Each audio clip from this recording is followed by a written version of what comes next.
দুনিয়াতে তোমার দাফন হবে, কবরের মাঝে রাখা হবে।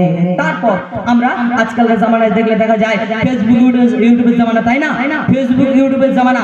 ফেসবুক ইউটিউব খুললেই দেখা যায় ছেলে মাকে ধরে পেটাচ্ছে, ভাই ভাইয়ের জন্য ভাই মারপিট করছে। কেন?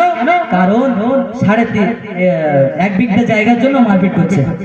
কিন্তু একটা কথা বলে যায়, যখন আপনি মারা যাবেন তখন কে ধনী কে গরিব কে ফকির কিছু দেখা হবে না। একটা শুধুমাত্র কাফন পরানো হবে আর 3.5 হাত জায়গা দেওয়া হবে। ওর থেকে বেশি জায়গা পাবে? ওর থেকে বেশি জায়গা পাবে? পাবে না। দুনিয়া আমার করে কিছু হবে না। তো সেই সম্পর্কে খুবই ছন্দের মাধ্যমে কিছু শুনুন। 3.5 হাত মাটির তলাতে ধনী গরিব ফকির আমিরকে যেতে হবে সবার একই ঘরে, সাদা পোশাক ওই কাফন পরে। টাকা কড়ি সাথে যাবে না,